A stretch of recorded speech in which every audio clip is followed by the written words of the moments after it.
All third-party comments and commentary reused in this video are in the public domain. The voice of the person making these claims is believed to be that of Guyanese social media star Lolita Calendar, also known as Lola Doll. All allegations made remain so unless and until proven as facts in a court of law or admitted by those accused. The right to use the video clips is derived under the fair use principles under the Copyright Act or laws governing such use for news, analysis, and political and/or social commentary. All rights are reserved. I love the chase and the hunt, and I set the pace when I'm running. I always take what I want and I always give it 100. Don't need a bank, no, I'm funded. Play the game like it's nothing. I'm always thankful for something. Don't take for granted, stay humble. Now wake up, it's time to look at the enemy. Welcome to another one of the Final Takeaways podcast editions. We're on episode 24, I believe. Hopefully I got that right. But anyways, who's counting? And by the way, if this is your first time here, welcome. And if you are a returning viewer, welcome back. We have a breaking Lola Doll update. Jagdeo's name is being called and we could not ignore it. Why? Because it is a damning allegation to make about a top political official within the Guyana government. Now, as we move through this podcast for the next 8 to 10 minutes or so, here's what to expect. So be sure to watch all the way to the end for the full story. We're going to run a couple of clips where Lola Doll says at least 2 men who were arrested for the crime are linked to Jagdeo and the role she thinks Jagdeo could have played to help her. You'll also get a grasp of why she thinks she will never get justice. You'll hear about claims she's been offered a payoff and whether or not she's going to be taking it. And last but not least, why she has been speaking out on social media despite being cautioned not to do that. And by the way, guys, this is our 6th video covering this story. So you know what that means. If you want the full scoop from the beginning of what had happened, then head over to our crime news playlist afterwards. That being said, and without any further delay, let's dive right into this, starting with a recap of this story. Lolita Calendar, popularly known as Lola Doll, survived an attempted assassination 2 weekends ago. She remains in recovery at the Georgetown Public Hospital in Georgetown, Guyana. A social media falling out is believed to be the motive for the crime. So far, Lola has named the man she said pulled the trigger, allegedly. His name is Wayne Barker, also known as Onnie. And it's not his first run-in with the law, or the first time he's been linked to similar crimes, more or less, including the abduction and disappearance of a man named Joshua David. Also, another man, Paul Daby Jr, is on $1 million bail for the attempted homicide of Lola. Anyways, while fans, followers, friends, and foes warn her to stop posting and discussing her near-death experience on social media, a defiant and rebellious Lola refuses to be silenced by those she alleges are behind the crime. She's currently on a tell-all mission. She's after justice. She wants the perpetrator or perpetrators behind the crime to be behind bars so that they cannot do this again to her or to another woman or another person, period. Let's listen. There is only one Lola, and she will not be silenced. And you can't pay me off. I keep your money. Tell them I send me my payoff. Because they don't find any means and ways to pay for reach out to me, family them, asking how much money I want. This is what they're doing. They're finding all means and ways, getting on to me, family them, finding out how much I can take. Me want no money from you. Me want none of your blood dirty money. I keep that. You're going to hear more from Lola as we navigate the twists and turns of this case and as the police try to unravel who tried to bump her off. In fact, we've watched the almost 1 hour long live streamed social media video and we have extracted the information we want you to hear about the alleged link to Jagdeo. And yes, we had to endure all of the profanities to get to her side of the story as to why she thinks a target was put on her back, who she believes are involved, and who are the links in the backdrop. Allegedly. First, here's what she said about Jagdeo being linked to the men arrested and on bail in her case. You know what I wait for Jagdeo go back in power, because this is the president.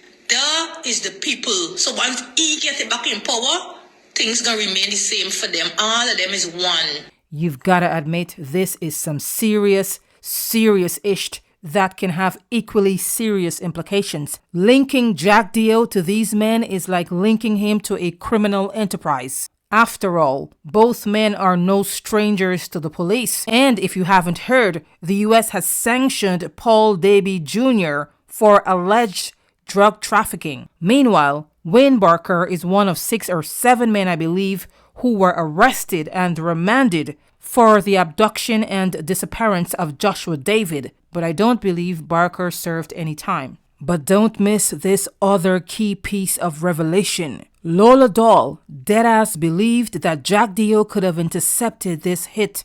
Actually, she said she was planning on meeting with him to request that favor. Let's listen. Let me tell you the reason why I said Jagdeo is the boss. The reason why I said Jagdeo is the boss is because he's the president of the country, and I went willing to go and see him to let him know that people are after me. Randell is after me. And there's the reason why I said that, because I wanted to go meet with him, and I feel like he's the only person could have helped me or could have calmed down whatever situation from this assassin. Remember, I got me baby, you know. And I said, all over with me, baby. Guys, when you cut through all the noise, this is more about justice than it is about revenge. Lola Doll has endured a very traumatic event, a very traumatic life event. It is life-altering. She had a near-death experience based on her recount of what she remembered happening to her when this all went down. In fact, she said the doctors could not find a heartbeat or her pulse. Luckily, they were able to resuscitate her. But let's focus on this part of the story, her naming or linking Jagdeo to this situation. So yes, putting aside all the other things, this right now is more about justice for Lola Doll. She wants justice for what has happened to her, what has happened to her family, because her family is also affected by this tragic, almost deadly tragedy. Now guys, public opinion remains divided on the Lola Doll case. Some say she deserved it, while others have poured out love and empathy for the local artiste. Clearly, no civilian has the right under the law to try and take another person's life. But someone took matters into their own hands and tried to end her. So, whichever side of the fence you're on, whether you're team Lola Doll or anti-Lola Doll, her statements from her hospital bed as she recovers and her testimony are pretty much what is called in law a deathbed testimony or dying declaration. Now, I know you're going to say that she's not dying, but that's the concept, and what Lola is doing right now sort of mirrors that idea, that concept. Because let's be real for a moment, as much as it seems as if she's out of the woods, Lola isn't taking any chances. Now remember, she disclosed that she saw death. Like I said, now that she's been resuscitated, she's taking no chances, especially since she believes that she continues to be in real and present danger. She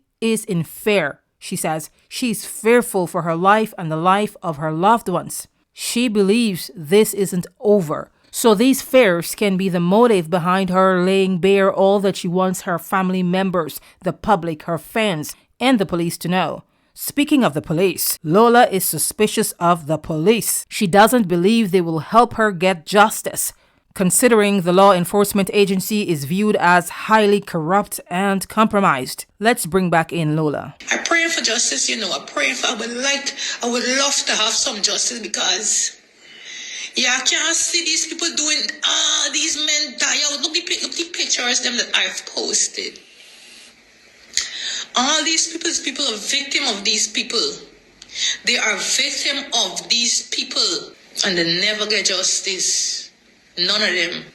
I don't think I will get justice either, because Guyana is my country, but under this government, if they don't do something about this, y'all don't know that the government is involved once nothing come out this story. You put a man on bail, I could go for my bank account right now, draw $1 million. There's nothing. That is nothing. He don't know he getting $1 million, but you think he didn't know that? He knows that. Because the poor son who sell on the bulletin for them is they like money, they love money. Want you got money, you look good in this country. You just gotta get money. Now, just to give you a little bit of an idea of what a deathbed testimony is. Even though Lola appears to be out of the woods in terms of her recovery, as I said earlier, the court can still deem her testimony or her statements, which she's giving on social media at the moment.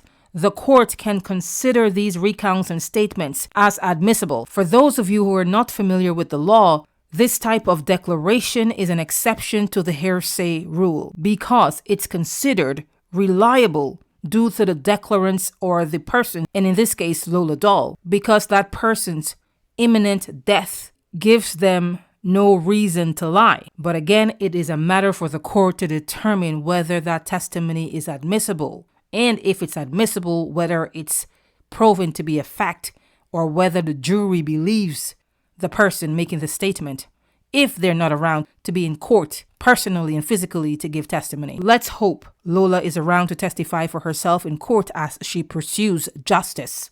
A prominent example of hospital bed testimony is the case of Judy Malinowski. She was a homicide victim whose recorded statement was used in her ex-boyfriend's homicide trial after she died. Facing 700 days of painful treatment and numerous surgeries, Malinowski gave a deposition from her hospital bed, which is like testifying from her bed. And of course, the defense was allowed to cross-examine her statements. If you want to learn more about Malinowski's story, the documentary The Fire That Took Her captures her story very eloquently. But more importantly, it highlighted the extraordinary lengths victims may go to seek justice. So guys, there you have it. We're yet to hear a response from Jagdeo on Lola's disclosures.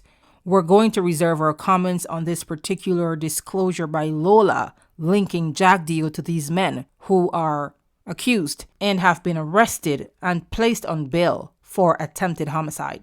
We're going to reserve our opinion in this case. Also, to be in the know the moment we drop new videos, you may consider subscribing and turning on notifications for this channel. Stay tuned for what's coming up next.